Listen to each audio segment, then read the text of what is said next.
Bueno, hemos visto esta aproximación al control solar, a la arquitectura desde la investigación y ahora vamos a aterrizar estas ideas en la práctica profesional y en el marco normativo. Vamos a abrir la primera mesa de debate sobre arquitectura en España y el sombreado solar, enfocándonos en el marco normativo. Para ellos, la verdad que tenemos unos invitados de lujo.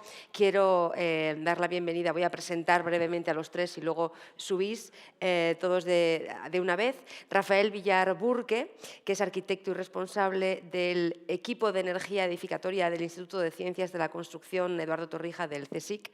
Su trabajo está directamente vinculado al desarrollo del documento básico de ahorro de energía del Código Técnico de la Edificación y a la implementación de normativas y herramientas clave relacionadas con la eficiencia energética y la rehabilitación de edificios en España, en coordinación con distintos ministerios y marcos europeos. Le va a acompañar también Emilio Miguel Mitre, arquitecto bioclimático y una de las figuras de referencia en sostenibilidad y transición climática urbana en España. Con una trayectoria internacional de más de 4 décadas, ha impulsado numerosos proyectos de rehabilitación energética y ciudades sostenibles, además de ser cofundador de Green Building Council España y un activo promotor de iniciativas ligadas a la descarbonización y los distritos de energía positiva. Y por último, pero no menos importante, también contamos con Daniel Dietrich Valero. Es arquitecto, doctor arquitecto y profesor especializado en sostenibilidad y eficiencia energética en la edificación en la Universidad de Alcalá. Compagina la docencia y la investigación con su trabajo profesional en arquitectura Passive House y edificios de consumo casi nulo, siendo además consultor y especialista en certificaciones internacionales de sostenibilidad como LEED, BREEAM y WELL. Ahora sí, bienvenidos a los tres. Podéis acompañarme aquí en el escenario. Vamos a recibirles con un aplauso.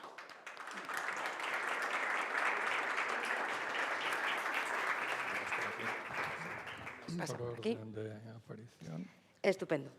Bueno, quiero daros las gracias a los tres. Sé que además en el caso de Emilio y Rafael habéis hecho un gran esfuerzo logístico moviendo la agenda para acompañarnos hoy. Gracias en nombre de AESO. Bueno, con los tres vamos a tratar de descifrar cuál es la situación actual de la protección solar dinámica en la actualidad y cuál se espera que sea en el futuro. Sé que habéis preparado unas presentaciones con las que vamos a poder tener una primera aproximación a vuestro trabajo, a vuestra visión sobre este tema y posteriormente estableceremos un pequeño debate y por último también destinaremos 5 minutos para que aprovechéis a realizar vuestras preguntas. Rafael, Pachi, Sí. ¿es así? Cosa curiosa, pero Pachi, ¿verdad? Sí, Pachi House. Porque si no vamos a acabar ya me conocéis. Vamos a acabar confundiéndonos. Pachi, bueno, acabamos de escuchar a Carlos y a Ángel. Desde tu posición, ¿cómo se está incorporando hoy el control solar en el Código Técnico de Edificación y qué cambios podemos esperar? ¿Qué podemos esperar también de ese futuro cercano? Bueno, yo creo que, vamos, estoy muy contento de que exista este foro y además que el de la presentación que hemos visto, yo creo que es muy importante siempre esta tensión de la normativa que tiene dos aspectos que tienen que ver con los aspectos positivos y negativos del derecho, ¿no? O del poder o en general, que es qué se puede hacer y qué no se puede hacer, ¿no?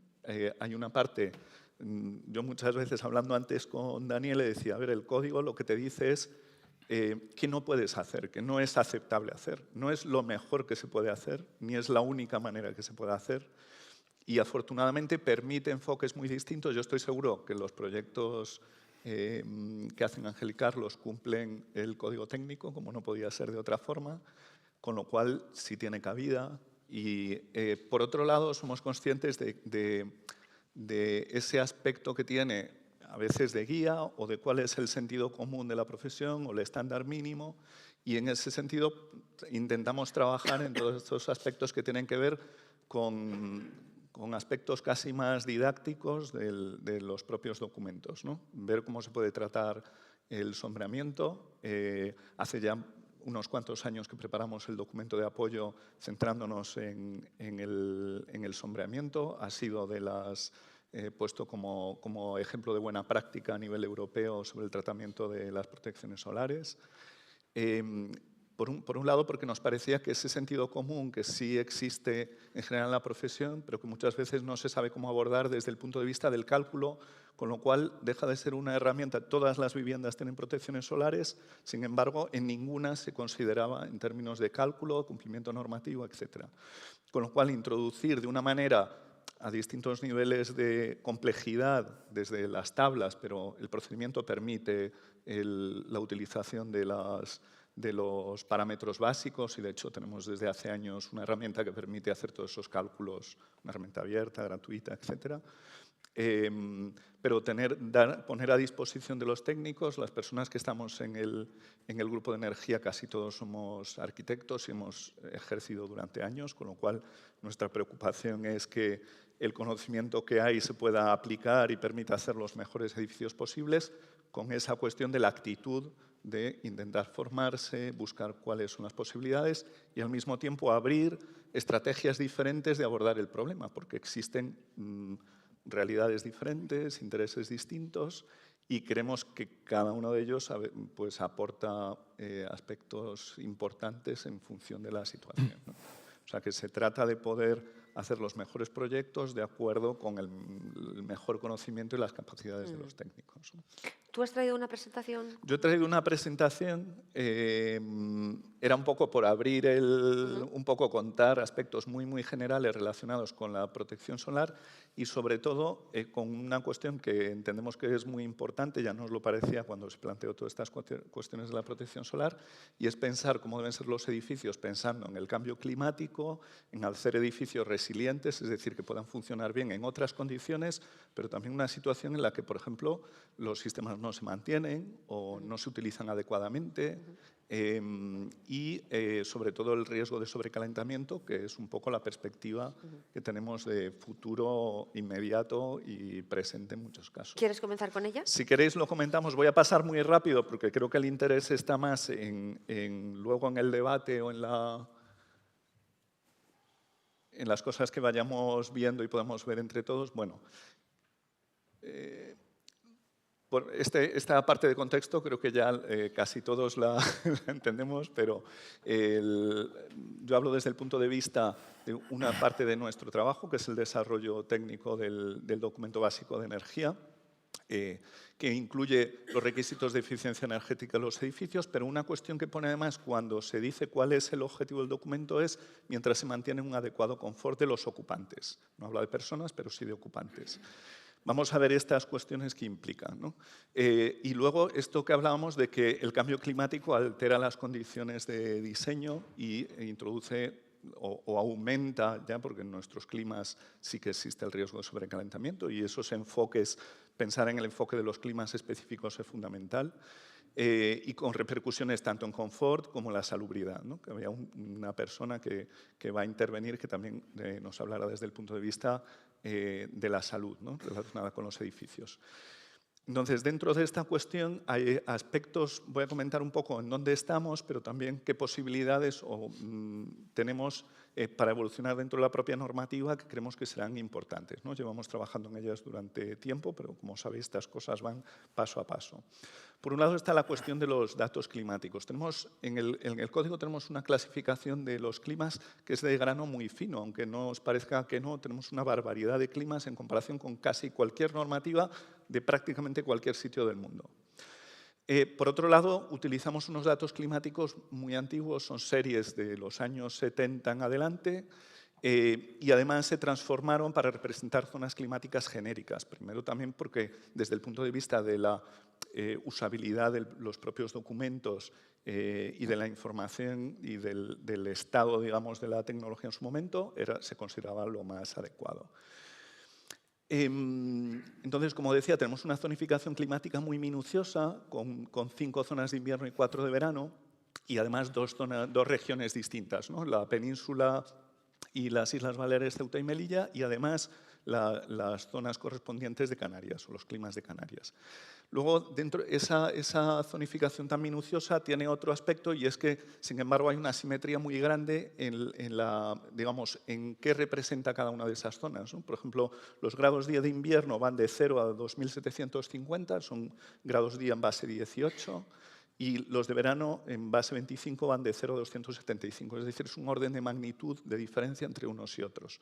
Es decir, tenemos muchas zonas de verano en relación a cuál es el detalle de cada una de ellas, ¿no?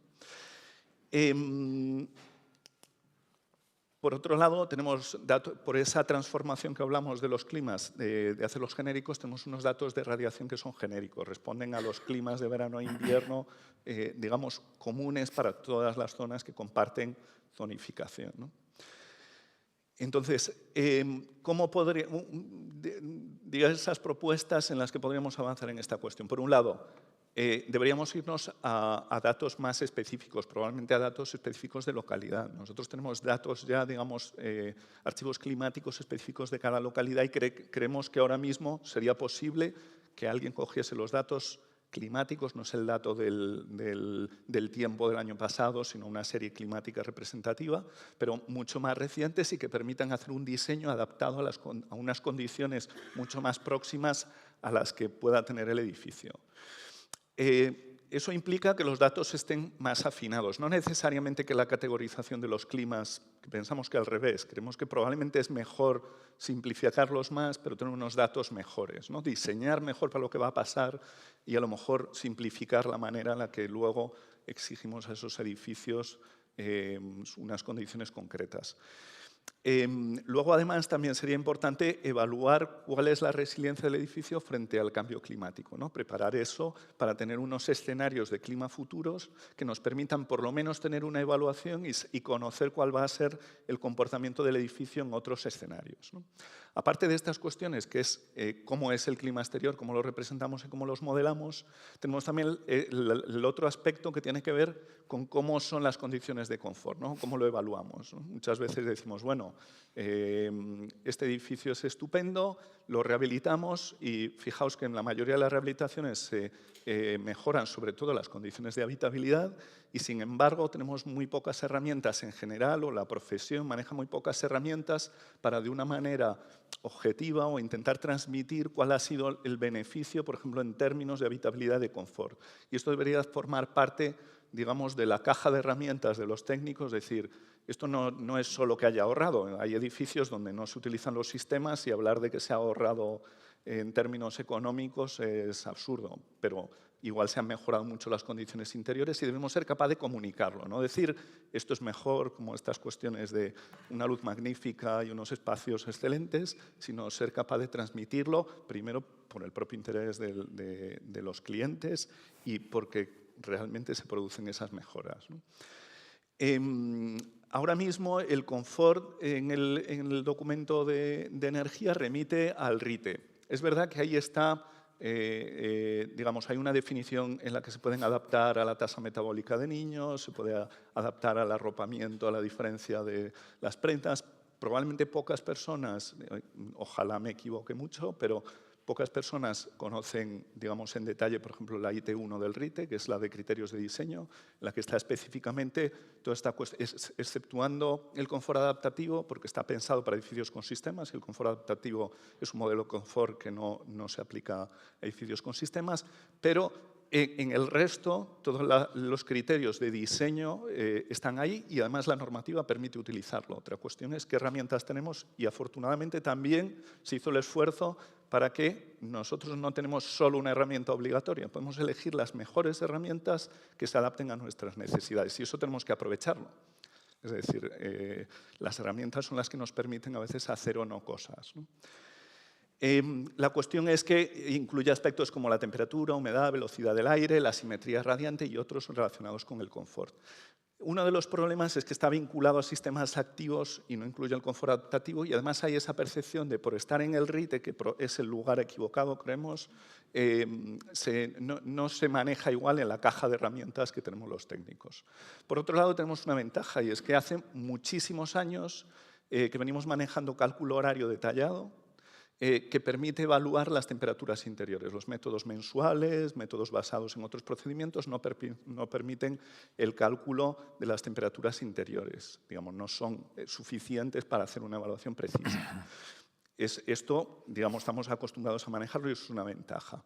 Y luego tenemos una cuestión de límites de fuera de hora de consigna, digamos, para controlar un poco primero para permitir edificios completamente pasivos o bioclimáticos y por otro lado para que la diferencia entre las condiciones de diseño y las condiciones reglamentarias tengan un poquito más de margen y el técnico pueda utilizar esa referencia.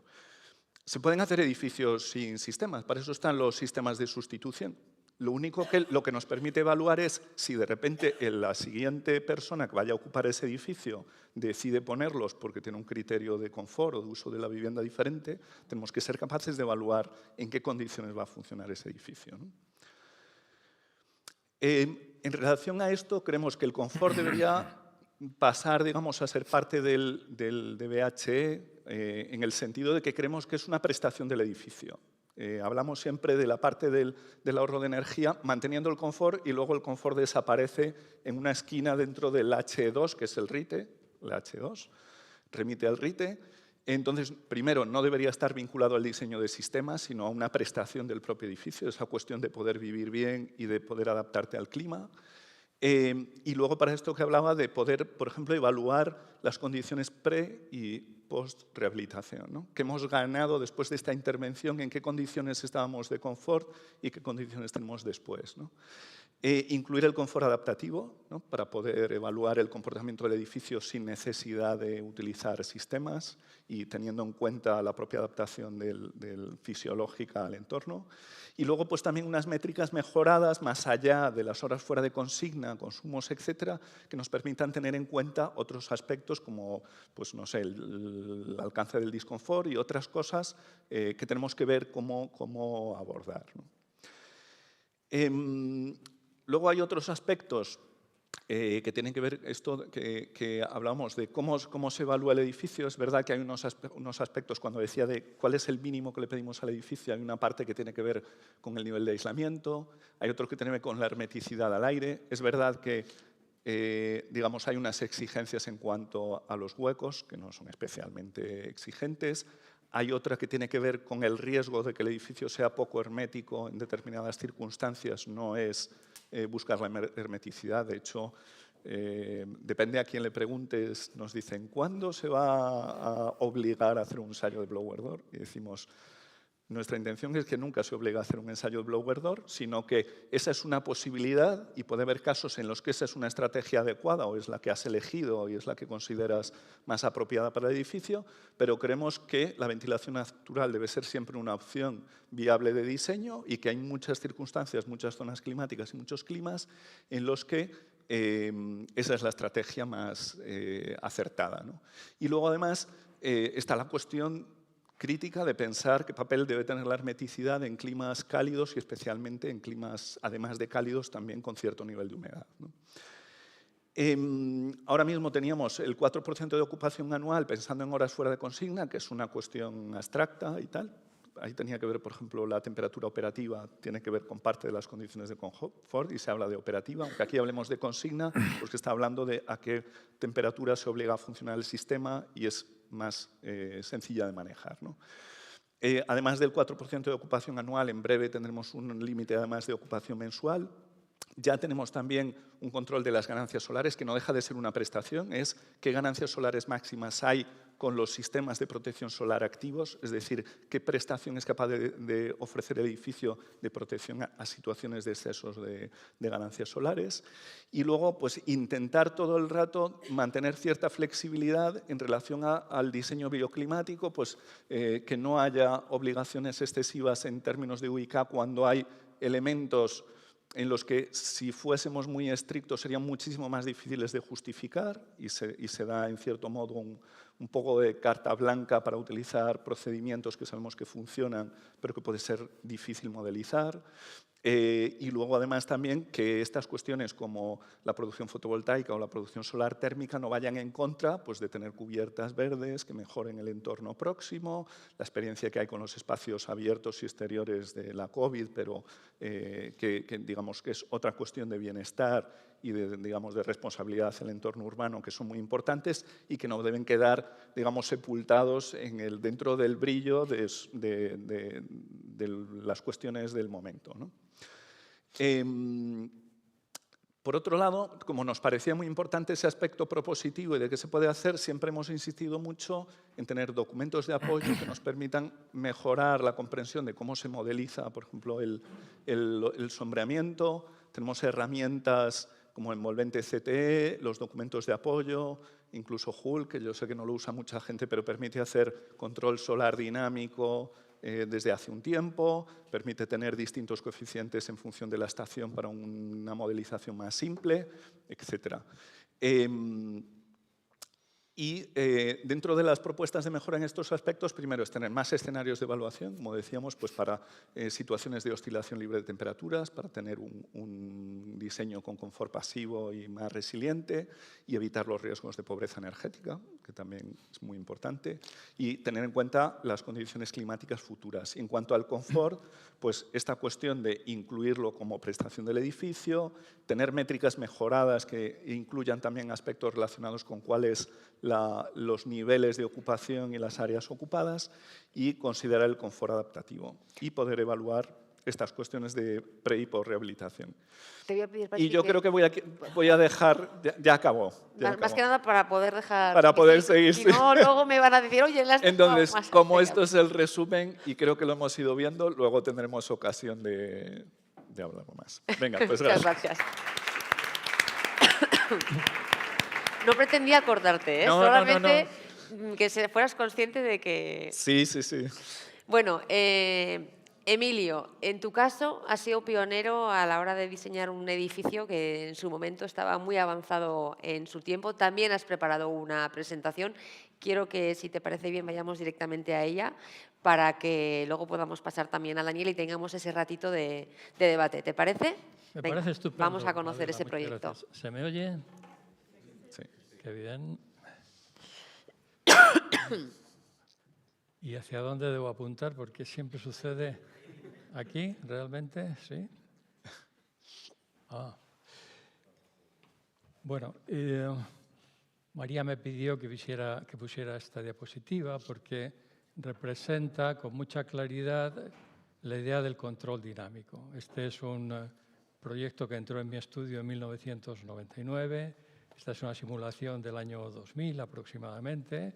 Ya estamos empezando a poder hacer simulaciones bonitas y, como podéis ver, lo que está haciendo este parasol sencillamente es sombrear la ventana cuando nosotros queremos. Cuando no queremos, el parasol está delante de la parte ciega y se puede ver a través de la ventana sin problema. Y este es un edificio que tiene 4 trenes de parasoles en una fachada bastante extensa, pero se controla con 2 sensores a ambos lados de una única ventana. Y con eso es suficiente, ¿no? Cuando la lectura supera, en este caso me parece que habíamos puesto 300 vatios metro cuadrado en el plano de la fachada.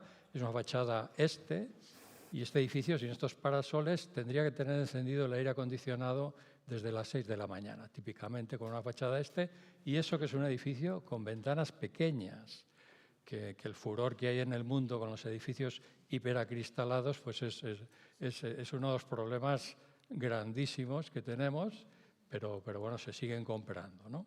Bueno, yo me hice arquitecto bioclimático el año 81, yo era arquitecto titulado, pero sentía una enorme insatisfacción porque necesitaba criterios serios para hacer arquitectura. Y por eso me fui a estudiar arquitectura solar bioclimática en Arizona, en el año 83. La palabra bioclimática, os invito a que la utilicéis, tiene la fortuna de no haberse desgastado y de no haberse devaluado, como la palabra sostenibilidad, por ejemplo, que se ha desgastado y devaluado mucho. Bioclimática sigue teniendo mucha fuerza. Empecé haciendo esa cosa que llamé ambientectura, ahora he vuelto a ella. Entre medias tuve un estudio 3 décadas, década y media en Green Building Council España, y últimamente estoy con lo que llamo mi último tercio vital, que comenzó con mi año 67, se llama Urban Climate Economy, economía del clima urbano, que es lo que más me interesa ahora mismo realmente, ¿no? Ver qué economía necesitamos para conseguir el clima urbano que queremos tener, que no es el que, ahora que se habla tanto de la electrificación, pues ahora comentaremos un poco esto.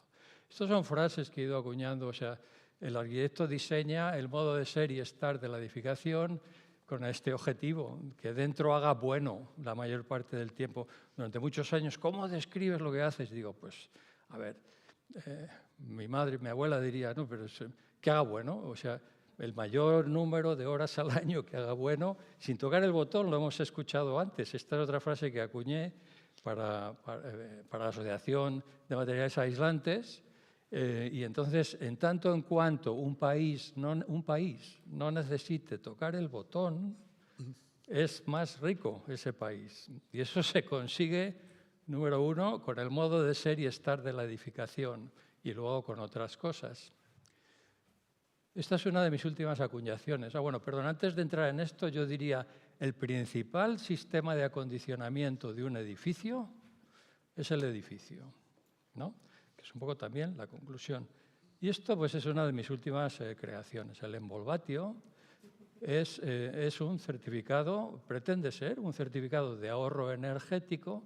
Sabéis que los certificados de ahorro energético ponen un precio al kilovatio hora ahorrado, que te dan ese dinero durante un año, y yo pienso que ese kilovatio hora, si ese kilovatio hora se ahorra por la intervención en la envolvente, es un kilovatio hora de calidad superior, porque genera resiliencia, genera menor dependencia, genera empoderamiento, tú eres el soberano de tu casa, más soberano. Y entonces yo entiendo que ese kilovatio, ese certificado de ahorro energético llamado Envolvatio, pues tendría que tener un valor doble o triple que el conseguido por otros medios menos puros, menos primordiales que el de la intervención en el edificio. El Envolvatio podría conseguir que la rehabilitación de la envolvente fuera un verdadero negocio en economía real. Atención a la coletilla, porque es muy importante los modelos de negocio, pero que al final permeen al ciudadano. Si el Envolvatio además integrara que ya existe, ya hay un CAE social, ¿no? Que en teoría podría asignar un valor superior a ese kilovatio hora ahorrado, pero me parece que el factor que ya está en el cálculo, el factor ya existe, pero el factor sigue siendo 1. El factor tendría que convertirse en 1,5 o 2 o 3, como yo sugería. Bueno. Ya es una cuestión absolutamente vox populi, que las ciudades se están recalentando. Este es un vídeo que me gustaría enseñaros y la verdad es que no me resisto a hacerlo porque no nos podemos conectar a YouTube aquí, pero sí que puedo hacerlo desde mi ordenador, ¿no? Creo. En Singapur...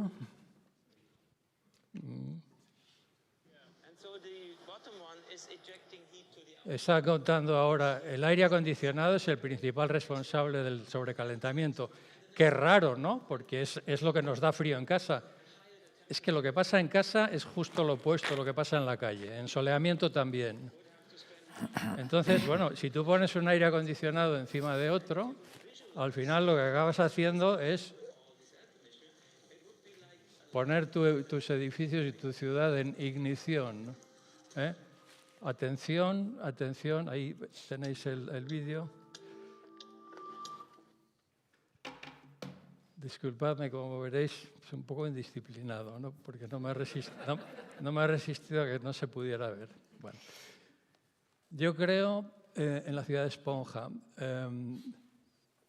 Hay varias técnicas en sombreamiento. Básicamente, vamos a utilizar 3 recursos. Uno es la propia geometría del edificio, ¿vale? Que es el más puro también, ¿no? De hecho, la bioclimática, la lección básica de la bioclimática es buscar el acuerdo de geometrías entre la geometría de tu edificio y la geometría del sol. Luego hay muchas más cosas, pero esta es como la primera, ¿no? Primero es el edificio. Luego, en las ciudades, como decía, o tienes el sol en la casa o lo tienes en la calle. Lo cual es complicado, porque tú tienes una fachada sur, tienes el sol en tu casa, pero esa calle que corre este-oeste va a ser una calle súper recalentada en verano. Para gestionar eso tienes que usar la vegetación. Entonces, tenemos la forma del edificio, la vegetación y luego tenemos el sombreamiento añadido a la forma del edificio. La vegetación, como escuchamos antes, es un sombreamiento dinámico. Claro que tiene sus sensores, claro que tiene, ¿no?, de temperatura y de luz, que hacen que las plantas crezcan más en una época, etcétera, ¿no? Bueno. Y quería traer aquí muy rápidamente como ejemplo, este es el edificio en el que yo vivo ahí en el ático en Valladolid. Como podéis ver, los españoles somos muy rehabilitadores, rehabilitamos mucho. Y lo digo en serio, más de la mitad de esas galerías están cerradas, porque las han cerrado los vecinos. Y algunos han puesto toldos verdes. El toldo verde es un clásico, como todos sabemos, como todo el mundo sabe, es un incunable, el toldo verde. Pero es que algunos lo han puesto recientemente y además algunos han gastado 11.000 euros en poner el toldo automatizado, ¿no?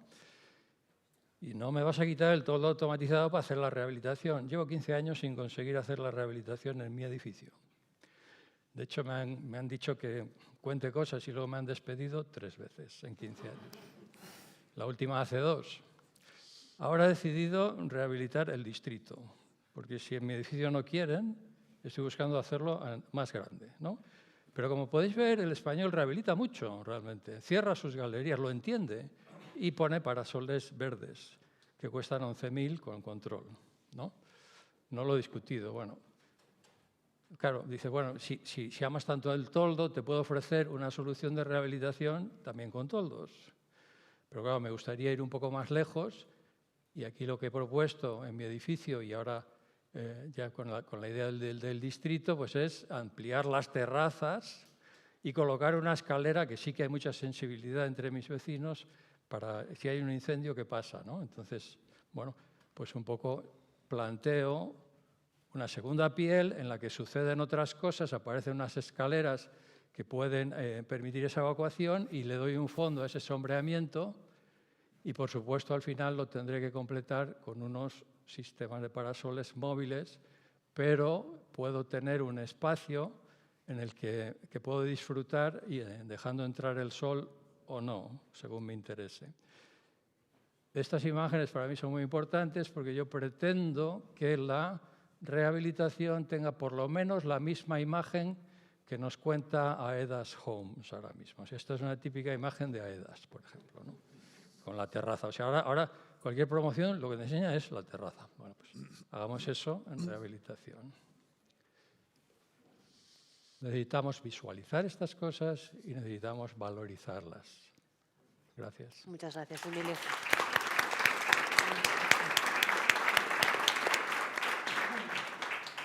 Bueno, Daniel, vamos contigo. Eres especialista en arquitectura de alta eficiencia.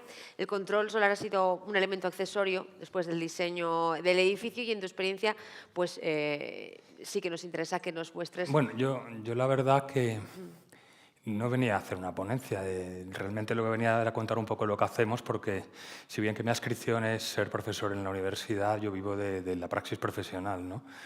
Nuestra oficina de arquitectura, ya lo ha explicado antes Adela, nos dedicamos a entre comillas, vender un punto diferente a lo que es el cliente, que normalmente suele ser un cliente ilustrado, nos busca. Como nos busca tenemos esa suerte, ¿no? En paralelo hacemos concursos y ya me tenía que centrarlo un poco el por qué pongo los siguientes proyectos. Todos están en construcción, todos van a tener una certificación Passive House Plus. En teoría sería un balance neto, más o menos, ¿no? ¿El por qué el Passive House? Pues el Passive House es, antes lo hablaba con Rafael, me decía, me gusta su definición, es el catecismo para el teólogo. Puedes irte al extremo, pero la virtud que tiene es que es didáctico. Es decir, no puedo trasladar una investigación a golpe de mazazo a una industria que tiene unas inercias. Yo todavía discuto con las propiedades respecto a lo que les estoy planteando y el mero hecho de poner un molinillo de aire y un control solar de Sonfi para un store enrollable de Bandalux puede ser un parto, es decir, puede ser una discusión de varias semanas, ¿no? Que son 200 euros por vivienda, pero sí, acaba siéndolo, ¿no? Entonces, en principio buscamos ese didactismo, esa especie de no pontificar, sino coger una fórmula que funciona y nos ha venido funcionando. Este edificio lo ganamos en el 2020, la administración es lenta, empezamos a construirlo el año pasado, está en Móstoles. ¿Y por qué ganamos? Normalmente el arquitecto tiene un problema, es que no sabe controlar su ego, sus impulsos. concursos. Y como no sabe, le piden un caballo y suele dar un camello y los más avanzados una marmota. Entonces nunca gana. ¿Cómo digo he perdido el concurso? Si el concurso tenía que haberlo ganado, les he dado una marmota, pero es que te han pedido un caballo, no una marmota. Pues yo le doy un camello, tú sigues dando un camello, que lo van a meter el camello a correr y no vale, lo que quieren es un caballo, ¿no? En este nos pedían que todas las estancias principales tuvieran 2 horas mínimas de soleamiento el solsticio de invierno. A alguien se le ocurrió eso en la administración, dice con unas bases, fuimos el único que cumplimos de las 178, solo hay 4 viviendas que es imposible que tengan ese soleamiento porque las sombras propias lo impiden, ¿no? Pero la verdad que es un edificio que nosotros estamos muy contentos, será Passy House Plus y si va a llevar el caso además que está todo industrializado en su fachada exterior, son paneles de hormigón y por el interior tiene, los patios sería imposible poner los paneles por operativa y les vamos a hacer con fachada ventilada, ¿no?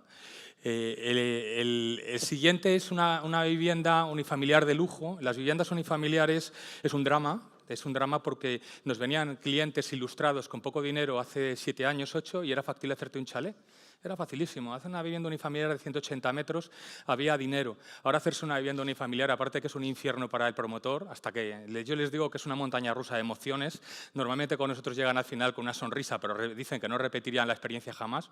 Ya no pueden hacerse esa casa porque el precio de la construcción ha subido tanto que ya se ha convertido en un artículo de lujo. Quien quiera hacer una vivienda unifamiliar pues tiene que gastarse mucho dinero, ¿no? Y ya hacerte una vivienda de 200 metros vale tal cantidad de dinero que la clase media ya lo tiene cada vez más difícil. Esta vivienda es de lujo, está en Parque Condorgat, Madrid, es donde manda la gente en España, no se va a La Moraleja ni se va a la finca, se va a la Castellana, a Parque Condorgat, a Puerta Hierro, ahí están los que mandan. Es una vivienda en donde reflexionamos mucho sobre las sombras propias y por qué en Alemania se sorprenden que nosotros hagamos con sus productos de premarcos y tal, cosas raras que ellos tienen previstos para otra cosa, porque decimos que en España se pone la ventana para adentro, no para afuera, nunca se rasa para afuera, se rasa para adentro. Ellos alucinan. ¿Cómo podéis hacer eso? Porque lo hacemos así, buscamos que el sol entre de manera controlada, pero que también entre con unas sombras propias ya determinadas, porque nuestro problema es el verano, no es el invierno, ¿no? Y más si estamos haciendo un termo, estamos construyendo un termo basándonos en ese estándar, ¿no? Esta otra es algo similar, está al lado, está en la calle Moscatelar, que baja hacia el Liceo Francés. Es más pequeña, pero igual, pues el cliente se va a gastar 2 millones de euros. Está en construcción también, pongo la constructora, si paséis por allí vais a ver la obra en construcción. Buscábamos otra vez hablar de esas sombras proyectadas. ¿Y por qué? Porque la unifamiliar, abusando de nuestros clientes, para nosotros es nuestro pequeño laboratorio. Esto lo podemos intentar manejar si luego hay buena relación con el cliente, incluso llegar a plantear una monitorización, ¿no? ¿Y por qué una monitorización? Con Pachi Avicio soy duro, o sea, antes se lo he dicho, el código técnico todavía a mí me descubrió cómo hacer un edificio de consumo nulo en el 2019, un consumo casi nulo y todavía no me sabía cómo, ¿no? De aquí antes habíamos cogido el Passy House, ¿no? En este caso ese tema de monitorización y de coger la norma como vamos a poner en duda también el Passy House, no pasa nada. Vamos a intentar ver en qué falla, en qué no falla, de cara a dar un buen servicio, ¿no? Y que el cliente, que al principio venía por ahorrar dinero, ahora siempre te está hablando de confort. Ellos quieren confort. Ellos quieren, es que sé que con este estándar me vas a construir mejor y tienen razón. Te obligas a que la envolvente sea impecable, ¿no? Esto es la Embajada de Italia. Pues los italianos tienen una querencia absoluta al edificio antiguo, siempre, se parecen a nosotros. La diferencia es que nosotros somos más destructivos con lo antiguo que ellos, ¿no? Ellos se compraron en los años 50 el antiguo complejo del Marqués de Amboage, que era del arquitecto Joaquín Rojí de 1910-1920. Es un edificio neobarroco, muy de la época, ganó el premio del Colegio de Arquitectos, pero realmente en su estética, pues su valor más allá es de que forma parte del barrio Salamanca, es la calle Juan Bravo con Velázquez y la calle La Gasca. Ahora estamos restaurando el edificio del servicio, que era otro palacete neobarroco, y ahí tuvimos un problema, la administración. Esto ha sido un parto, esto es la operación más, me vale para contarlo, no he querido traer fotos porque son muy recelosos de la seguridad, y ahora explico por qué. El palacete de abajo, todo está protegido, tiene el mayor grado de protección singular, no puedes tocar nada, la cipana está encima. Y claro, cuando les decimos que vamos a poner protecciones solares automáticas, pues era como, se pusieron como la niña del exorcista, casi les faltaba sacar espuma por la boca. ¿Pero qué me está contando? Aquí no se puede poner, aquí pone una alicantina de toda la vida con una cuerdecita, pero ¿qué me estoy diciendo? Va a tener certificación EnerPHit, está también bajo Passive House. Ellos no sabían lo que era, se dejaron llevar, sí, pues EnerPHit. Luego se dieron cuenta que existía Casa Clima por parte italiana, pero ya tenían el proceso avanzado. Lo que iban a empezar a ser una promoción inmobiliaria para, en vez de darle dinero a los funcionarios y que se alquilen una vivienda, pues les damos unas viviendas más pequeñas y pintonas y que vivan en la calle La Gasca. Nadie puede renunciar a eso, ¿no? Son personas que tienen una rotabilidad muy elevada porque están 4 años y se van, no llevan mudanza, llevan las maletas. Entonces, darles pequeños apartamentos.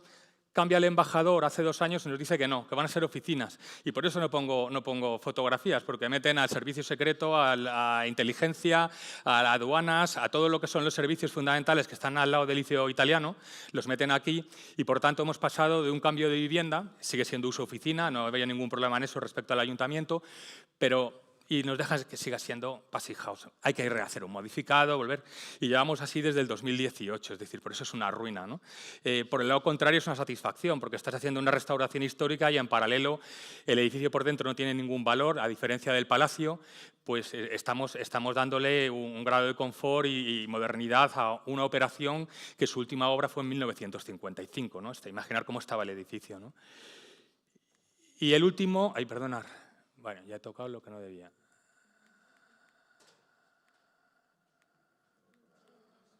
A ver si alguien me... No, el otro, el pequeño debajo. El pequeñito, sí. Para atrás.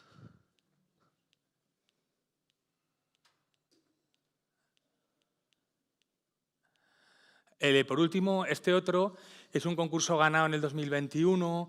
Los dos hemos ido en UTE, lo hago con Área 4, son 124 viviendas para la MV y el experimento era lo mismo, el cómo controlas a nivel de la arquitectura una certificación Passive House de una manera sistemática, abandonas la arquitectura un poquito vanidosa, es manzana cerrada, está enfrente de las torres de Touza, en el Paseo de la Dirección y su certificación también será Passive House Plus. Más que nada intentábamos controlar el control solar, eran ventanas rasgadas con una serie de voladizos y estudiar las sombras arrojadas, ¿no?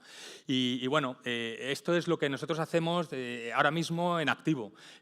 Todas estas son obras, tenemos alguna más. No he querido traer más que nada por contar lo que tenemos más avanzado. Hemos llegado a hacer, que sí que estoy con vosotros, con los anteriores ponentes de Alicante, cuando habláis de muchas instalaciones, nosotros intentamos simplificarlas porque se acaban simplificando, porque la demanda es tan reducida que con poca eficiencia térmica de una máquina muy pequeñita logras cubrir ese consumo, ¿no? Es muy fácil, ¿no?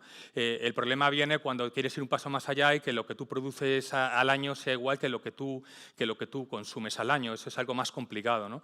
En este caso, ese ejercicio era meramente cumplimiento estricto. Dar un caballo, pero un caballo pura sangre. Cierra tu vanidad respecto a una solución súper formal, ¿no? Y la verdad que también, porque yo creo que por eso ganamos, ¿no? Y poco más, pues estas son las cosas que estamos haciendo ahora. Muchas gracias, Daniel. A vosotros. Estupendo. Bueno, ahora sí, creo que habéis hecho referencia un poco a que tenemos aquí a Pachi, que tiene mano directa con el código técnico, la normativa. Estamos un poquito lejos de los reyes, pero igual podíamos hacer esa lista de deseos y pedirle qué consideráis que sería importante que incluyera, que no incluyera la normativa. A vosotros dos os digo, claro. Daniel, te veo que estás en caliente y... ¿Yo? No sé, bueno, claro, las demandas que le puedo hacer lo mismo no están tan relacionadas con ese control, con lo que estamos a tratar aquí en este foro, ¿no? Pero realmente yo antes le empezaba a meter caña un poquito por el grado de la hermeticidad, ¿no? Y le cuesta enseñar la patita, ¿no? Pero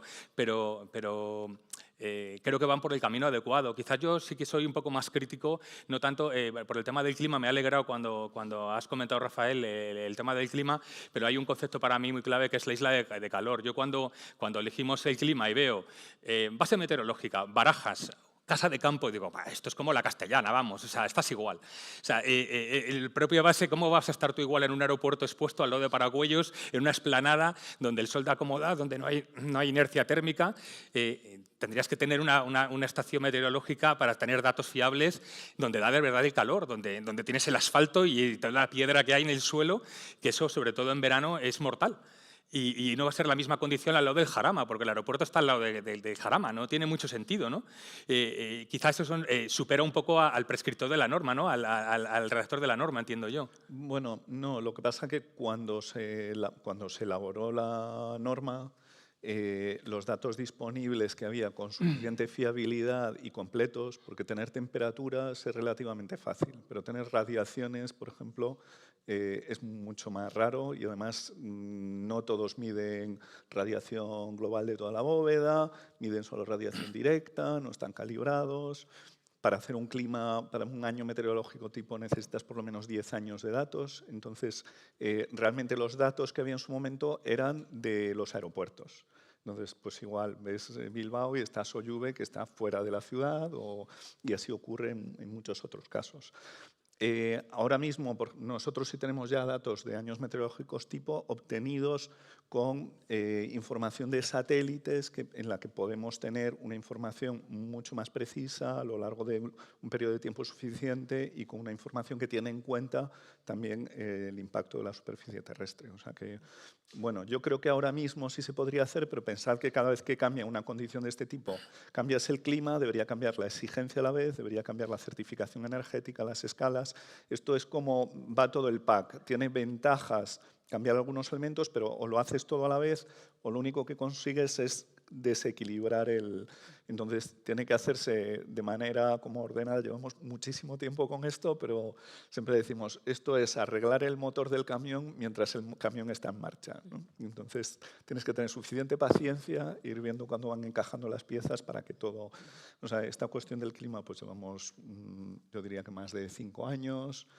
Toda esta cuestión de confort, tenemos un anejo de confort que está entregado, presentado y tal, pues otros tantos, como 3 o 4 años, un documento completo y tal, pero es para decir, venga, tenemos esto preparado, en cuanto se dé la ocasión, vamos a intentar hacerlo, ¿no? O sea que... Y centrando un poco el debate en el sombreado, el control solar, en vuestra opinión, bueno, hemos visto también, gracias a ti, Emilio, ahora ya se empieza a tener en cuenta como parte del diseño, pero hasta ahora era un poco un elemento accesorio, ¿no? Con esos toldos que se ponían casi a posteriori. ¿Qué importancia tendría que se incluyera dentro del diseño del edificio o incluso dentro de la normativa, que fuera una cosa ya pautada? Esta es una pregunta abierta a los tres. Ya, a ver, yo creo que la gente, cuando no se pone, la gente lo resuelve colocando el toldo verde, ¿no? Y luego además lo automatiza porque, ¿no? Pues es una sofisticación que como somos así de modernos, pues automatizamos el toldo verde. A ver, yo creo, todo gira en torno al confort, realmente. O sea, uno de los grandes consumos, o tal vez el mayor consumo de un país, sencillamente es porque los espacios que habitamos están más o menos cerca de confort, ¿no? Entonces, yo creo que esta debería ser la manera de enfocar absolutamente todo, ¿no? Esa cosa que sale varias veces, ¿no? Número de horas al año que hemos visto en las gráficas muy, muy claramente representadas. Esta es tu banda de confort o tu banda de confort que también cambia, verano e invierno. ¿Cuántas horas al año está tu casa dentro de esa franja, ¿no? Y luego vamos a asumir además que admites un confort un poco más amplio, ¿no? O sea, que no son 24 grados o 25, sino que admites que sean 28, que no pasa nada, o admites poder descender a 18 si es que no estás sentado, que entonces te quedas tieso y demás, pero ¿no? Entonces, esa sería la orientación. Realmente el arquitecto tiene que ser proveedor de confort, ante todo y sobre todo, y de la manera más simple posible, y luego se añaden los sistemas que sean, y luego se electrifica, y etcétera, etcétera, ¿no? Pero en el orden, efectivamente, que veíamos en la pirámide de la primera presentación, ¿no? Entonces, para mí mi orientación sería esa. Y sí que hace falta ahora, yo tengo mucho miedo de esa proliferación que es lo fácil, ¿no?, de colocar el sistema de la bomba de calor. O sea, ahora es que se va a la electrificación, a la descarbonización, pero la descarbonización a nivel urbano hay maneras muy diferentes, pero ahora están poco diferenciadas. O sea, si yo, por ejemplo, a nivel urbano consigo no tirar el agua de las viviendas, pero la depuro in situ para regar la vegetación, que de otro modo se está muriendo porque el ayuntamiento me va a impedir que riegue la vegetación porque hay que usar el agua para beber o lo que sea, y con eso creo un microclima, pues ya estoy haciendo una aproximación al confort. Entonces, eso es muy distinto de resolver que tú lo haces eso con bombas de calor, ¿no?, que añaden calor a lo que veíamos en la imagen que vosotros no habéis visto, ¿no? Pero, entonces, pienso en el confort, pero como centro, pero luego pienso en la cualificación de confort. Confort de mayor o menor calidad. No va a ser lo mismo un confort enlatado que un confort adaptativo, claramente, y la palabra es importantísima. Y es muy bueno utilizar tu capacidad de adaptarte a confort porque te mantiene vivo. O sea, si realmente, si estuviéramos comiendo cada 15 segundos o cada 15 minutos, que es lo que va a hacer un ajuste de una consigna, cada 15 minutos a lo mejor, desde luego tendríamos, nuestro cuerpo estaría, sería mucho más fofo que si pasamos un poco de hambre y luego comemos y tal, y con la temperatura pasa igual, ¿no? Me estoy enrollando mucho, ¿verdad, Adela? Te lo perdonamos, no te preocupes. Pero es que el tema este es una misión. Sí, Pachi, dime. Yo de esto pienso que es fundamental, bueno, primero la actitud de los técnicos, intentar, digamos, conocer mejor las herramientas que hay a su disposición. Yo creo que hay muchas posibilidades de conocer qué se puede hacer, qué productos hay, cómo integrarlos, cómo tenerlos en cuenta en el proyecto para ayudar a resolver esos otros problemas que tienen los técnicos, que es justificar sus soluciones. Con todo el apoyo que se pueda dar desde las instituciones y tal. Pero por otro, es fundamental la parte de la universidad y la formación para que los alumnos y las personas que salen de la universidad sepan qué cosas pueden hacer y aspiren a resolver mejor los problemas. Y luego, desde el punto de vista de la normativa, yo creo que intentamos tanto dar apoyo para hacer una parte que es como de formación, en la medida de aproximar cosas que igual están menos conocidas, están más dentro del ámbito especializado, llevarlo como al gran público, y luego pues intentar explicar también mejor qué es lo que se pretende con algunas de las soluciones, ¿no? Por ejemplo, en estas cuestiones del confort, una polémica que hubo hace mucho tiempo con la demanda, ¿no?, que de repente poníamos exigencias que dependían solo de la zona climática de invierno, se entendía como una manera de no atender al clima, cuando en realidad era todo lo contrario.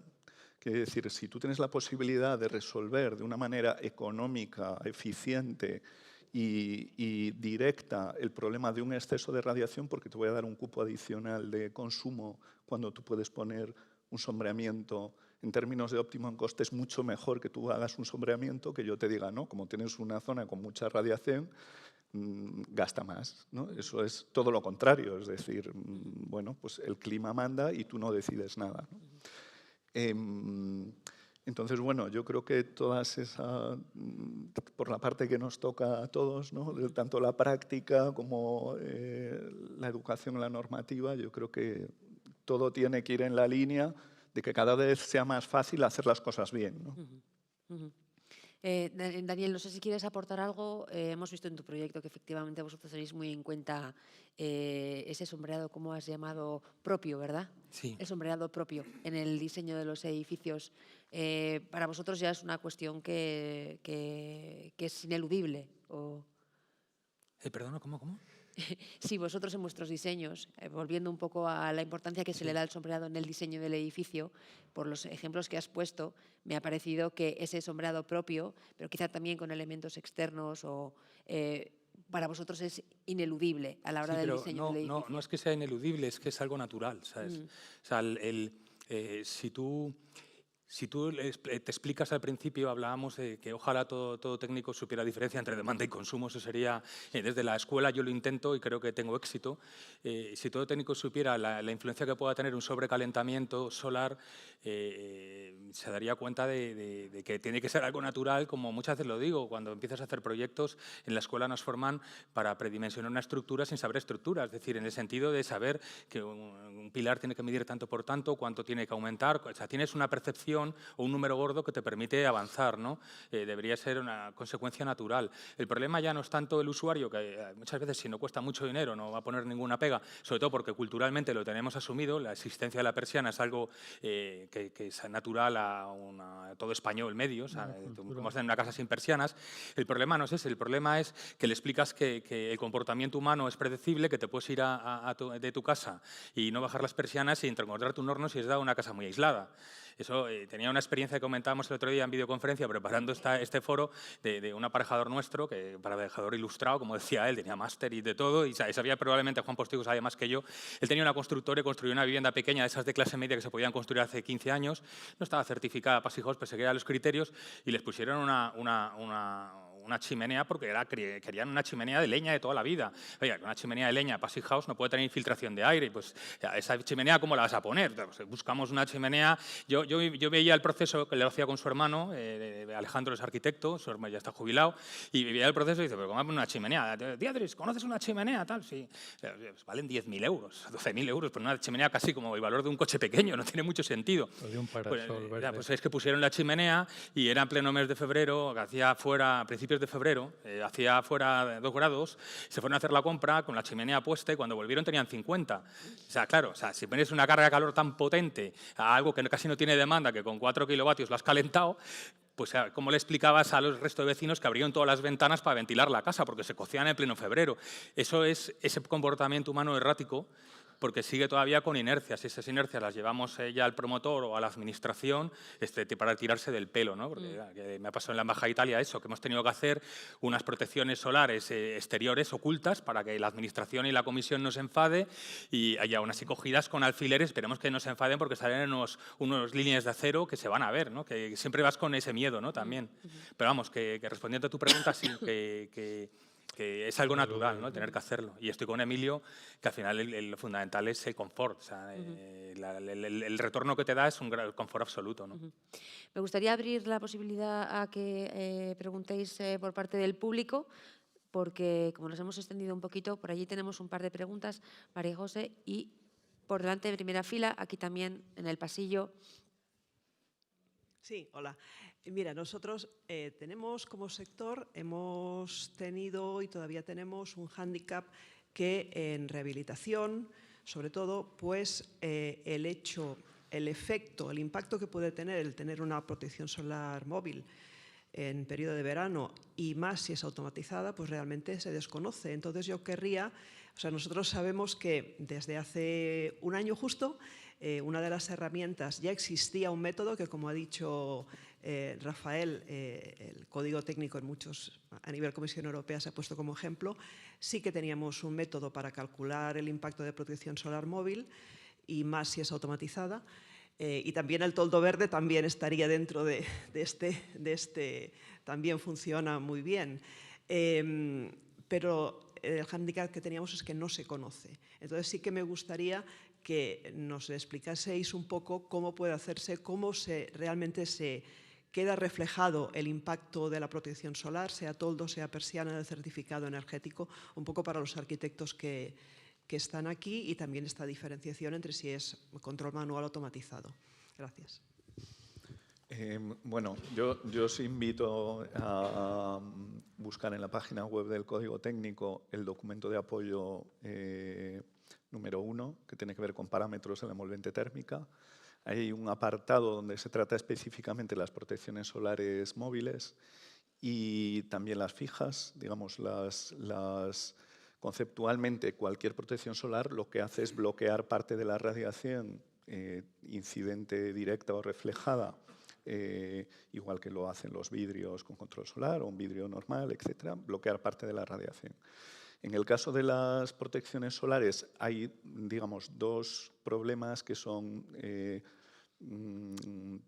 técnicamente o que ofrecen dificultad práctica, que es, uno, calcular cuál es la radiación, bueno, o varios, calcular la radiación incidente, otra, cuál es la eficacia o el comportamiento, o sea, la eficacia a la hora de bloquear la radiación del propio elemento, y otro, cómo modelizar el comportamiento de los usuarios o de ese elemento de cara a bloquear la radiación. Entonces, el documento ofrece una herramienta que también está a disposición, lo hacen también el HULC, por ejemplo, que permite calcular con un modelo de la bóveda celeste que tiene que ver, aunque tradicionalmente se calculaba la radiación como la radiación directa en función de la posición del Sol y se tenía en cuenta solo la radiación directa. En general, la radiación difusa es un porcentaje altísimo de la radiación total. O sea, incluso, aunque no tengas radiación solar directa, por eso podemos ver, aunque estemos en sombra, ¿no? Que parece que la radiación directa es todo, pero nuestra experiencia es que no es así. Incluso la luz reflejada pues, tiene un peso grande. Entonces, tenemos ya herramientas en las que podemos calcular para cualquier orientación y con obstáculos cuál es la radiación incidente en un hueco. Y, digamos, a partir de ahí, luego, en función de las características, o bien características genéricas de los materiales o del producto, o bien cuando se va a productos técnicos, los fabricantes que sí te permiten decir cuál es la transmisión de radiación a través del tejido o cuál es la reflexión a través del tejido, puedes calcular cuál es la cantidad de radiación que atraviesa ese elemento de sombra. Y luego está la parte de comportamiento del usuario, que intenta modelizar cómo actuamos o cómo actúa un sistema manual o automático en función de esa disponibilidad de esa sombra, ¿no? Entonces, de manera muy simple, pues se considera que en función de la radiación que incide en ese plano del hueco, pues que es habitual, pues que, por ejemplo, que se active la persiana, ¿no? Pues un control manual, pues 500 vatios por metro cuadrado, o un sistema automatizado, pues 300 o 200, depende de cómo sea el tipo de control. Entonces, en función de la radiación que hay hora a hora o en cada momento, es posible hacer una simulación con cierto grado de aproximación a la realidad y que nos permite tener en cuenta cómo va a ir evolucionando las ganancias solares dentro del edificio en función de esos parámetros, del comportamiento del elemento, de la radiación solar y de las características del material. Entonces, eso, os invito a que lo veáis, que busquéis la herramienta envolvente CTE y en la guía de aplicación, yo creo que del DBH 2019, yo creo que tenemos también las referencias a esos elementos. A eso María también ha hecho un documento estupendo para cómo aplicarlo, con lo cual, pues por ahí, no sé si esto es lo que querías que contase. ¿Queréis añadir algo más o pasamos a otra pregunta, que tenemos alguna más antes de terminar? Juan María. Hola, muy buenas. Nada, muchas gracias por la mesa redonda, muy interesante. Quería hacer una pregunta un poco saliéndonos de estos temas, pero que llevo años con ello en la cabeza, y es que como sociedad sabemos que más o menos gastamos 1/3 de la energía en España, más o menos, de todo el consumo energético, 1/3 es en los edificios. Y a día de hoy estamos haciendo un montón de campañas de concienciación, de divulgación desde las administraciones para 1000 cosas, desde tráfico en su día con los DGT y tal, pero sabiendo que esto es 1/3, que andamos con el tema geopolítico, las energías, las nucleares, todo esto está ahí, muchos retos, ¿por qué no se hacen ya campañas de concienciación y divulgación adecuadas a cada sociedad, donde se hable de cómo hacer un uso adecuado de la calefacción, refrigeración, que a día de hoy sigo viendo un montón de instagramers de que la ventilación, calefacción, no, de consigna plana, constante, es mucho mejor, tal. Sigue habiendo debates que son del siglo XII. Es acojonante, con perdón. Y eso, el control solar entre ello y también la ventilación, la humedad, el efecto de cuando ventilas, si estás de verdad secando, no secando, todas estas cosas que me parece asombroso, y yo desde mi pequeño ámbito lo divulgo, conciencio, semanas de la ciencia, hablo con mis vecinos, todas estas cosas, pero creo que haría falta apoyo de las administraciones centrales del Estado y de las comunidades autónomas para hacer una campaña concienciada y sostenida en el tiempo, no una campaña de Zara, con perdón, de una semana de las flores, sino entrar en algo que sea sostenido, porque nos jugamos 1/3 del consumo. ¿Sería posible desde Patxi, desde vuestro entorno así, ¿O habéis intentado? ¿Hay experiencia en esto? Yo GBC. no pongo el dinero sobre la mesa, lamentablemente, ¿no? Yo querría contestar, porque la verdad es que no podría estar más de acuerdo. Es una cuestión ya verdaderamente antigua, ¿no? Ahora mismo, para el ciudadano medio, no es una prioridad que su vivienda tenga un buen rendimiento energético realmente. Uno de los problemas es que la energía seguramente es muy barata, ¿no?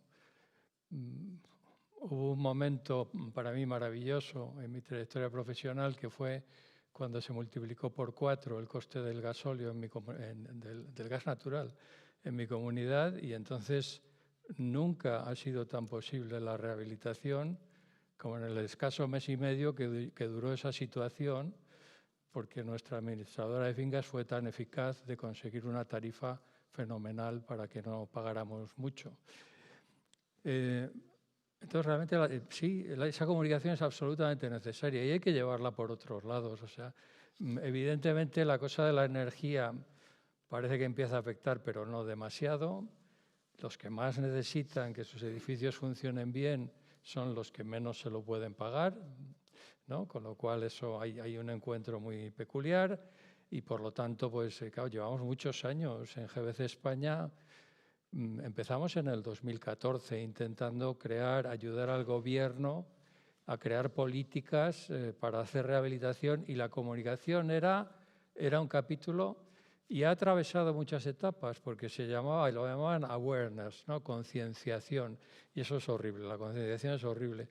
Lo que tienes que hacer es que resulte muy atractivo, muy atractivo.